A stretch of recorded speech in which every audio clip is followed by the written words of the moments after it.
I hope आप सब बढ़िया हो गए। हम आ चुके हैं एक और नई वीडियो के साथ, जिसमें जो हम क्लास 6 का chapter 3 that is playing with number को जो है स्टार्ट करने वाले हैं।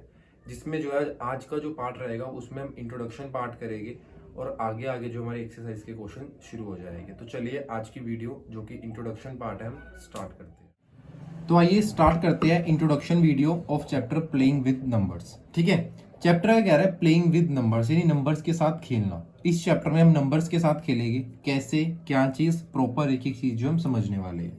ठीक है, तो आइए इंट्रोडक्शन को स्टार्ट करते हैं। सबसे पहला टॉपिक क्या है हमारे पास, that is factors and multiples.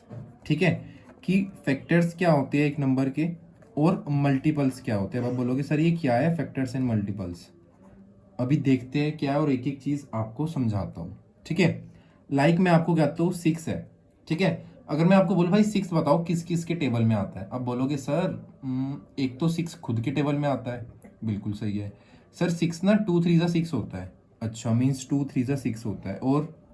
और सर एक 3 2 6 होता है, ये भी सही है। बट अगर मैं इसको बताऊँ आपको तो देखो 6 जो है वो 2 और 3, यानी अगर 2 को आप 3 से मल्टीप्लाई करो या 2 और 3 हो गया है ना, तो 2 3 आपका 6 होता है। क्लियर है यहाँ तक कि 2 3 जो है आपका 6 होता है।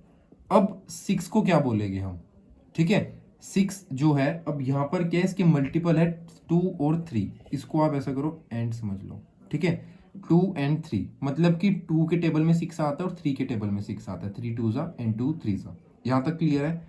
अब जो ये 6 के मल्टीपल्स है दैट इज 2 एंड 3, क्या चीज कहना चाह रहा हूं मैं, 6 के जो मल्टीपल है दैट इज 2 एंड 3।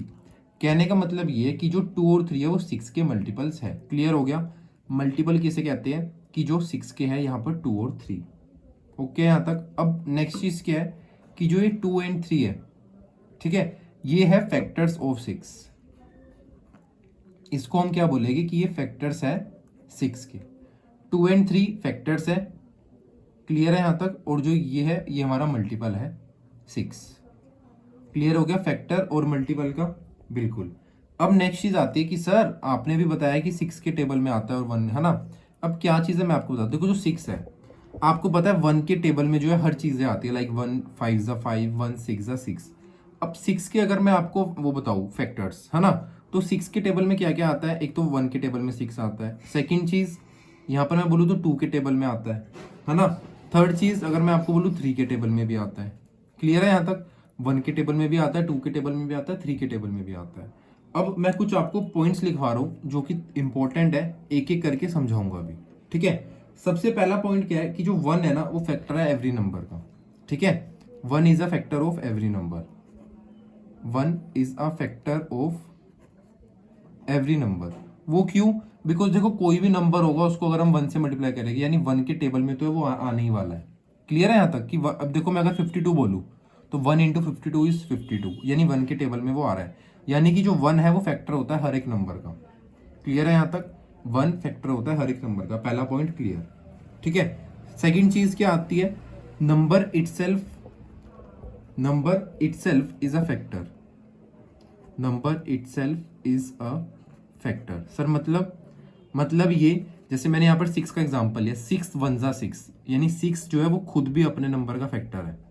ठीक है, जो टेबल होता है वो खुद भी तो मतलब जैसे 6 का टेबल मैं बोलूँ कि भाई 6 बताओ किसकी मतलब किसका फैक्टर बनेगा, तो 6 1 ज़ा भी 6 होता है। क्लियर है यहाँ तक। अब आता है थर्ड पॉइंट। थर्ड पॉइंट क्या है कि number of factors is fixed, मतलब number of factors is fixed.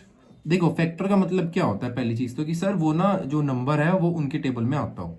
अब अगर मैं आपको बोलूँ कि 6 का फैक्टर जो 9 होगा, 9 कोई तुक्की नहीं बनता, 9 के टेबल में 6 तो आ ही नहीं सकता ना, तो इसलिए ये फिक्स होते हैं, इनफाइनाइट नहीं होते हैं। क्लियर है यहाँ तक, ये फिक्स्ड होते हैं हमारे पास। ओके, अब फोर्थ चीज क्या कह रही है कि जो मल्टीपल्स है that is multiples is infinite. जो आपकी मल्टीपल्स है वो इनफाइनाइट है, जैसे कि ऊपर बताया था आपको वो इनफाइनाइट है, वो कितनी भी हो सकती है। जैसे जैसे आपका नंबर बढ़ता रहेगा वैसे वैसे आपकी मल्टीपल्स भी बढ़ते रहेगी। ठीक है यहाँ तक। अब फर्दर क्या आता है, factors are equal, factors are equal और लेस देन द नंबर, और less than the number. Sir इसका मतलब क्या है? इसका मतलब ये कि जो आपके फैक्टर्स होते हैं, लाइक अगर मैं यहाँ पर बात करूँ तो फैक्टर्स जो है वो आपके इक्वल होएगी वो जो नंबर है, ठीक है। मींस मैक्सिमम जो यहाँ पर 6 ही होगा, 6 से बड़ा नहीं होगा, और लेस देन द नंबर यानी 6 से छोटा। सर क्या कहना चाह रहे हो? मैं ये कहना चाह रहा हूँ कि जैसे 6 था तो इसका फैक्टर क्या बनेगा? 1 2 3 और 6 इटसेल्फ। 6 1 जा 6 होता है, 6 से बड़ा नहीं बन पाएगा। इक्वल टू यानी 6 इक्वल हो गया और लेस देन 6 से कम हो गए। क्लियर है? ये मतलब है इसका। नेक्स्ट आता है मल्टीपल्स का। मल्टीपल्स क्या होते हैं? या तो वो इक्वल होते हैं या फिर ग्रेटर होते हैं। मल्टीपल्स आर इक्वल और ग्रेटर। या तो मल्टीपल्स इक्वल होएंगे या फिर जो है ग्रेटर होगी। जैसे मैं बोलूँ आपको 2 इंटू 1 दैट इज 2, है ना, ये बड़ा हो गया यहाँ पर। नेक्स्ट अगर मैं बोलूँ आपको 2 इंटू 6, ये जो मल्टीपल है हमारा 6 आया है तो ये इससे बड़ा हो गया। अगर मैं बोलूँ 1 इंटू 1 तो 1 यानी इक्वल हो गया, है ना। तो यही चीज़ है यहाँ पर जो है ये हमारा बड़ा आ रहा है मल्टीपल्स। ओके, यहाँ तक पहला कंसेप्ट क्लियर हो गया अच्छे से? बिल्कुल। अब आते हैं हम सेकंड कंसेप्ट की तरफ। फर्स्ट इंपॉर्टेंट कंसेप्ट है, पहले बता रहा हूँ, अगर ये आपके क्लियर हो रहे हैं तो आप एक्सरसाइज वाले क्वेश्चंस बिल्कुल अच्छे से जो है सीखने वाले हो। नेक्स्ट टॉपिक आता है prime number and composite number. ठीक है, बिल्कुल बेसिक है, एक एक चीज अच्छे से समझाऊंगा, ध्यान से समझना। Prime number and composite number. Sir ये क्या होता है प्राइम और कंपोजिट नंबर? अभी बताता हूँ। ठीक है, देखो प्राइम नंबर वो होते हैं जो अपने ही टेबल से, मतलब अपने ही टेबल में आते हैं। लाइक मैं आपको बोलता हूँ 3 जो है वो अपने ही टेबल में आएगा, किसी और के टेबल में नहीं आएगा। ठीक है, अगर मैं आपको बोलूँ 7 तो 7 अपने ही टेबल में आएगा, किसी और के टेबल में नहीं आएगा। अगर मैं आपको बोलूँ 13 तो वो अपने ही टेबल में आएगा, किसी और के टेबल में नहीं आएगा। क्लियर है यहाँ तक? अब प्राइम नंबर क्या होते हैं? अब देखो सबसे पहली चीज आती है 1। सर 1 क्या है? प्राइम नंबर है। तो देखो 1 प्राइम नंबर नहीं है, ना ही वो कंपोजिट नंबर है। ठीक है, 1 ना ही प्राइम नंबर है, ना ही कंपोजिट नंबर है। सेकंड चीज, प्राइम नंबर क्लियर हो गया जो अपने ही टेबल में आते हो। ठीक है, जो उनसे नंबर अपने ही टेबल में आते हो। सेकंड चीज, कंपोजिट नंबर क्या होते हैं? कंपोजिट नंबर वो होते हैं जो किसी और के टेबल में भी आते हैं, जैसे 4 2 के टेबल में आता है, जैसे मैं बोल दूं 8 2 के टेबल में भी आता है, 4 के टेबल में भी आता है, वो होते हैं कंपोजिट नंबर। क्लियर है यहाँ तक? अब बात आती है सर थोड़े से प्राइम नंबर बता दो हमें। तो देखो प्राइम नंबर कौन से होते हैं? 2 हो गया, 3 हो गया, 5 हो गया, 7 हो गया। अब 9 नहीं होगा बिकॉज वो 3 के टेबल में आता है। नेक्स्ट इज 11, फिर 13 हो गया, है ना। 15 3 के टेबल में आता है। Next is 17। तो ऐसे करते करते प्राइम नंबर्स होते हैं हमारे। कंपोजिट नंबर तो देखो इजी है, जो टेबल में आते हैं बाकी के वो कंपोजिट नंबर होते हैं। क्लियर हो गया ये टॉपिक? थोड़ा सा इंपॉर्टेंट है, नहीं समझ आता तो एक बार रिवाइंड करके देख लेना। अब करते हैं नेक्स्ट टॉपिक। अब नेक्स्ट टॉपिक आता है हमारा test of divisibility. Next topic क्या है हमारा? टेस्ट ऑफ डिविजिबिलिटी, यानी डिविजिबिलिटी का जो है हम टेस्ट करते हैं। ठीक है, ये टेस्ट कैसे होता है, क्या चीज़ है, प्रॉपर समझा दो। देखो जैसे मैं आपको बोलूँ कि 18 को डिवाइड करो 2 से। ठीक है, अगर हम यहाँ पर डिवाइड करेंगे 18 को 2 से तो 2 के टेबल में 18 आता है 9 पर, तो यहाँ पर ये पूरा कट हो गया, नीचे 0 आ गया, है ना। 0 या फिर क्रॉस एक ही चीज़ होती है। जब भी आपका नीचे रिमाइंडर में 0 या फिर क्रॉस आ रहा है तो मीन्स आपका टेस्ट जो है डिविजिबिलिटी का वो प्रूफ हो रहा है, यानी आप बिल्कुल सही हो, यानी टेस्ट जो है हमारा वो प्रूव हो रहा है। क्लियर है? मतलब कि हमें डिविजिबल में जो यहाँ पर रिमाइंडर होता है, सॉरी, वहां पर आपको 0 चाहिए, तो मीन्स आपका टेस्ट ऑफ डिविजिबिलिटी जो है सक्सेसफुल हो रहा है। क्लियर है? बस यही छोटा सा टॉपिक है। अब नेक्स्ट पढ़ते हैं, that is common factor. Sir ये तो बोलने से ही पता लग रहा है कॉमन, मतलब हमने कुछ कॉमन निकालना है ना। बिल्कुल, आपने फैक्टर्स को जो है, जो फैक्टर आ रहे हैं वो कॉमन निकालने, नाम से पता लग रहा है। ठीक है, जैसे मैं अगर आपको एग्जांपल लेता हूँ 6 और 18, अगर मैं आपको बोलता हूँ 6 के फैक्टर से निकालो 6 को। ठीक है सर, 6 कौन से टेबल में आता है मतलब? हाँ, तो अगर मैं आपको यहाँ बोलता हूँ कि भाई 6 के फैक्टर से निकालो, ठीक है, तो क्या क्या होगा सर? एक तो आपने 1 बताया था, ठीक है, एक 2 है, 2 2 3 जा 6 होता है, एक 3 है सर, 3 2 जा 6, ठीक है, और 6 इटसेल्फ। हाँ बिल्कुल, ठीक है। नेक्स्ट इज 18 का क्या होगा? एक तो 1 के टेबल में आएगा, ये आपको पता है। नेक्स्ट 2 9 जा 18 होता है। 3 के टेबल में सर 3 6 जा 18 होता है, ठीक है। 4 के टेबल में नहीं सर, 4 के में नहीं आएगा। 5 में भी आएगा। 6 सर 6 में आ जाएगा, है ना, 6 में आ गया बिल्कुल। 6 के बाद सर 9 का टेबल में भी आ सकता है, 9 2 जा 18। नेक्स्ट सर 9 के बाद तो 18 में ही आएगा। ठीक है, ये जो हमारे फैक्टर्स आ गए। ठीक है, अब अगर मैं यहाँ पर बोलूँ आपको कॉमन फैक्टर्स निकालने हैं, अगर मैं आपको बोलूँ कॉमन फैक्टर निकालो 6 और 18 जो हमने करा है, ठीक है, कॉमन फैक्टर है ये 6 और 18 के, तो क्या क्या आएगा? जो जो दोनों में कॉमन है, दैट इज जैसे 1 आ गया, 2 आ गया, 3 आ गया, 6 आ गया, बट अब 9 और 18 रह गया, तो ये आपका कॉमन फैक्टर नहीं होगा। तो 1 2 3 6 ये जो है आपके कॉमन फैक्टर है 6 और 18 के। ठीक है, 6 और 18 के जो है कॉमन फैक्टर है। ये वाला टॉपिक भी क्लियर हो गया आपको, कॉमन फैक्टर कैसे निकालते हैं। अब नेक्स्ट चीज क्या आती है, दैट इज को प्राइम। ठीक है, को प्राइम ये क्या चीज है बताता हूँ। अब अगर मैं आपको बोलूँ 5 के फैक्टर्स निकालो, ठीक है, सेम चीज है फैक्टर निकालने। सर 5 तो 1 के टेबल में आता है, और सर बस 5 में ही आता है, और तो और किसी टेबल में नहीं आता। वो क्यों पता है आपको? क्योंकि अभी हमने पिछला टॉपिक पढ़ा है प्राइम नंबर्स, है ना, इसलिए ये किसी के टेबल में नहीं आता है, अपने ही टेबल से कट होगा। अब चलो मैं एक और एग्जांपल ले लेता हूँ आपको, डेट इज 7। ठीक है, 7 किसके टेबल में आता है सर? 1 में, और फिर 7 में आता है। अब इसमें से क्या है ना, आपने कॉमन निकालना है, जिसमें अगर खाली आपका 1 ही कॉमन आ रहा है, बाकी कॉमन नहीं आ रहे, तो वो हमारा को प्राइम होता है।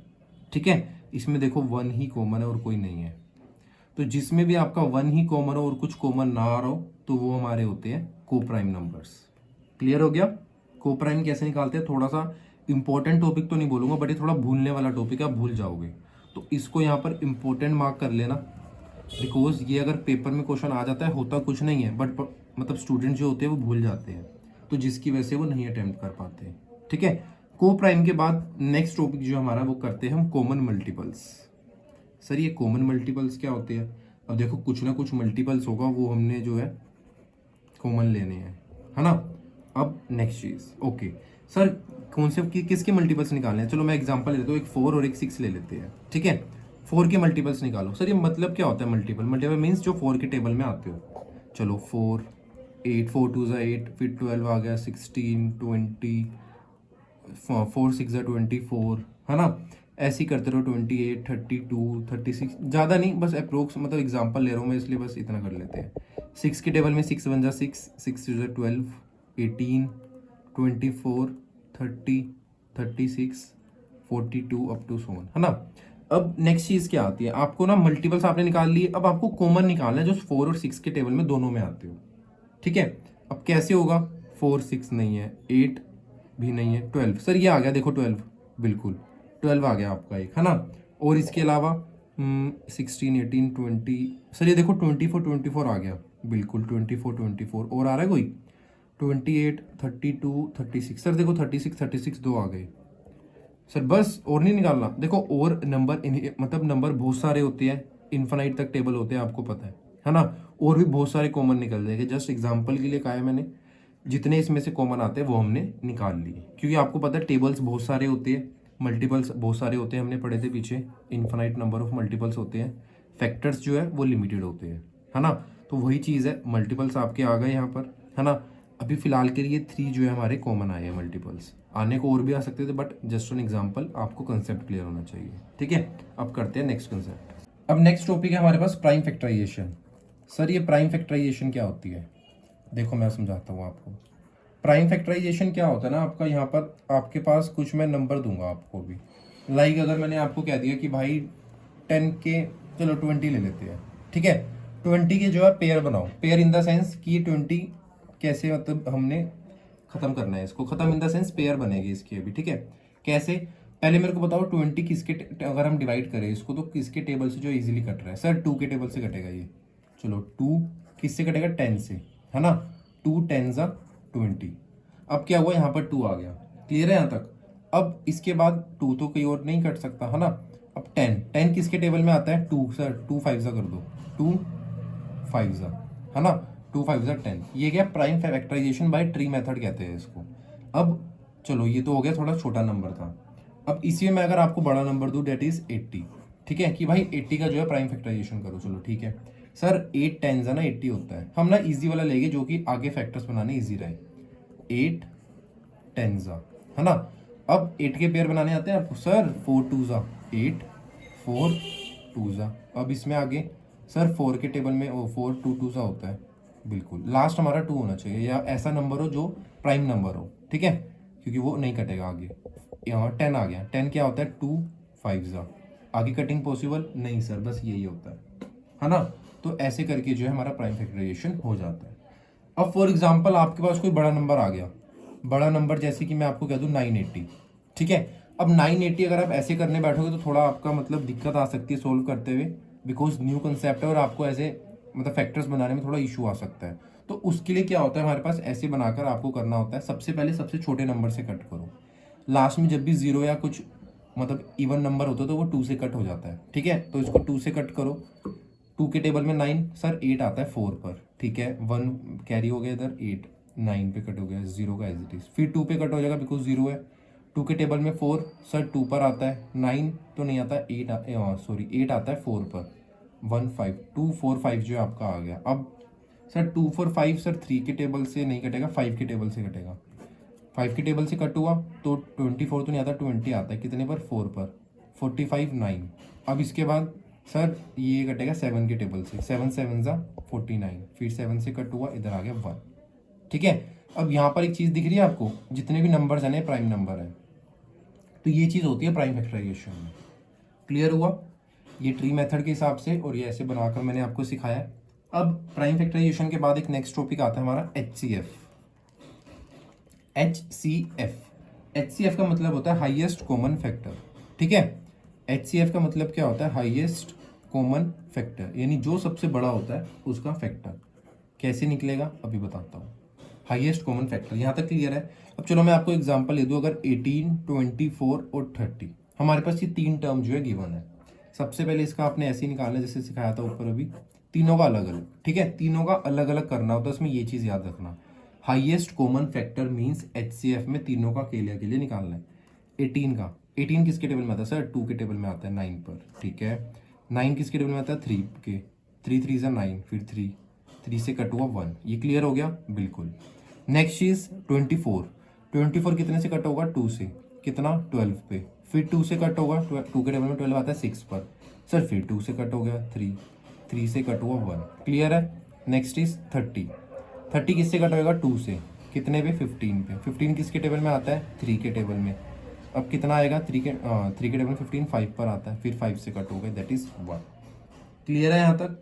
अब हमारे को क्या लिखना है, इसके अलग अलग फैक्टर्स लिखेंगे, दैट इज 18 की क्या फैक्टर आए हैं, 2 3 3, है ना। 18 के बाद 24 के क्या फैक्टर आए हैं, 2 2 2 3, 4 फैक्टर आए हैं।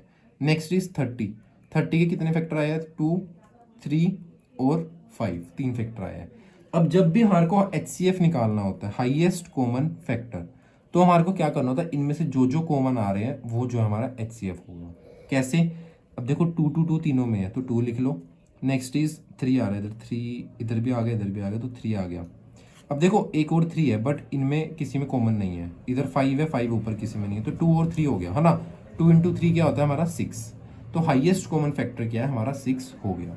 2 और 3 मत लिख देना, इसको मल्टीप्लीकेशन करना होता है, तो 6 जो है हमारा हाईएस्ट कॉमन फैक्टर होता है, डेट इज HCF। क्लियर है यहाँ तक। अब लास्ट कंसेप्ट पढ़ते हैं हम, उसी के साथ हमारा इंट्रोडक्शन खत्म हो जाएगा, that is LCM।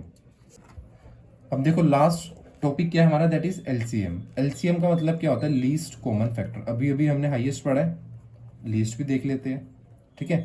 Least common multiples, सबसे छोटा कैसे होता है अभी बताता हूँ। हमने एग्जांपल लिया 4 और 8 का, ठीक है। इसके जो आपने LCM निकालना कैसे निकलता है, ऐसे बनाकर 4 और 8। इसमें एक चीज क्या होती है, HCF हमने अलग अलग करा था, इसमें एक साथ लेते हैं हम जितनी भी हमको टर्म गिवन होती है, ठीक है। 4 और 8 इनमें से कोई भी एक टर्म जो है कट हो रही हो तो एक नंबर से कट करना है, ऐसा नहीं कि दोनों में कॉमन ही होना चाहिए। क्या बोलना चाह रहा हूँ अभी नहीं समझो तो कोई इश्यू नहीं है, ठीक है। क्या देखो 4 और 8, पहले देखो कोई ऐसा नंबर है जो दोनों से कट हो रहा हो, सर 2 के टेबल में 4 भी आता है 8 भी आता है, ठीक है। 2 से कर लो, 2 2 ज़ा 4, 2 4 ज़ा 8, फिर 2 से कट करो, हमारे को नीचे 1 बनाना होता है लास्ट में, ये 1 हो गया, इधर 2, सर फिर से 2 कट से कट हो जाएगा, 1 और 1, ठीक है। ये हो गया हमारा बन गया। अब यहाँ पर अगर मैं LCM निकालूँ तो क्या बनेगा, 2 2 2, that is 2 multiply by 2 multiply by 2, that is 8, 2 2 ज़ा 4, 4 2 ज़ा 8। क्लियर हो गया। सर हुआ तो है पर अच्छे से नहीं हुआ, मुझे पता है, इसलिए मैंने एक और एग्जाम्पल लिया। एक और एग्जाम्पल क्या है, 36 और 80, सर इतना बड़ा, बिल्कुल। अब देखो क्या चीज़ है, 36 और 80 का हमने लेना है LCM। कैसे लेंगे, सबसे पहले कॉमन डिजिट देखते हैं किससे कट होगा, दैट इज 2 से। 2 के टेबल में 36, सर देख लेते हैं, 3 से 2 आता है 1 पर, 1 रिमाइंडर बच गया, और 6 दैट इज 18 पर जो है कट हो गया। 80, 2 4 ज़ा 8 और 0 एज इट इज़। फिर 2 से कट होगा, इधर 9 आ जाएगा, 9 2 से 18 होता है, इधर 20 आ जाएगा। ठीक है, अब सर ये 9 तो नहीं आता 2 के टेबल में, 3 के टेबल में आता है ये, पर देखो 20 है। सबसे पहले हमने 2 को ख़त्म करना है, जो 2 से कट हो रहा है उसे करो। 9 एज इट इज़ रहने तो, इधर 10 आ गया। अब सर फिर 10 कट रहा है, ये तो 2 2 आई जा रहा है बार बार, कोई नहीं आने दो। 5 अब नहीं आएगा 2, क्योंकि 2 के टेबल में ना ही 5 आता है ना ही 9 आता है। अब क्या आएगा सर, 3 के टेबल में ना 9 आता है 3 पर। अब सर 3 के टेबल में 3 आता है 1 पर, 5 रह गया। सर 5 भी कट कर दो, क्योंकि 5 के टेबल में 1 से ही कट हो जाएगा। ये जो हमारे एलसीएम बने हैं, क्या बना है, यहाँ पर आपका आ जाएगा, that is LCM of 36 and 80, क्या आएगा 2 1 2 3 4, 4 तो 2 है आपके, एंड 1 2 2 3 है, और ये 5 आ गया। अब यहाँ पर क्या चीज़ है आपकी, 2 इंटू 2 इंटू 2, देखो 2 2 ज़ा 4, 4 2 ज़ा 8, 8 2 ज़ा 16, 16 लिख लो, कैलकुलेशन डिफिकल्ट हो जाएगी। 3 3 ज़ा 9, और 9 5 ज़ा कितना होता है आपका 45। यहाँ पर 45 को आप मल्टीप्लाई कर लो 16 से, 6 5 ज़ा 33 कैरी, 24 और 3 that is 27, 45 as it is. 0 7 और 5 12 और 1 कैरी, दैट इज़ 720। तो कितना आ गया आपका 720 जो है आपका एलसीएम इसका आ गया। ठीक है, इसी के साथ हमारे सारे टॉपिक्स खत्म होते हैं जो कि चैप्टर में आने वाले हैं। अगर कोई भी डाउट आ रहा हो, कोई भी चीज़ समझ में ना आई हो, तो एक बार इंट्रोडक्शन पार्ट को दोबारा से देख लेना, कोई इशू नहीं है, टाइम वेस्ट नहीं होगा, 20-30 मिनट्स की बात है। बट अगर ये कंसेप्ट क्लियर हो गए आपके, तो एक्सरसाइज वाले क्वेश्चन जो है बहुत ईजिली और आपको अच्छे से समझ आने वाले हैं। ठीक है, मिलते हैं एक्सरसाइज में, तब तक के लिए टेक केयर, जय हिंद।